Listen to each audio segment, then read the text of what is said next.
Hello friends, இந்த வீடியோவில் ஒரு சிம்பிளான ஒரு டிப்ஸு.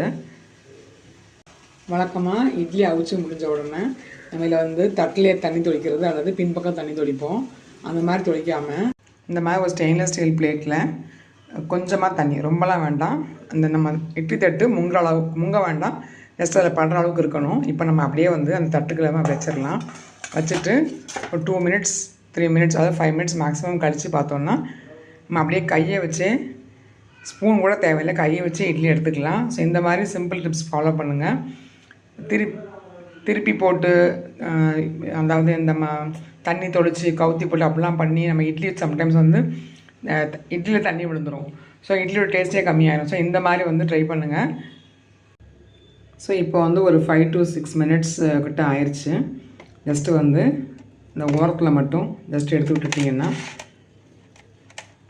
பாருங்கள், நீட்டாக வந்துடும். பெருசாக ரொம்ப ஒட்டவும் செய்யாது.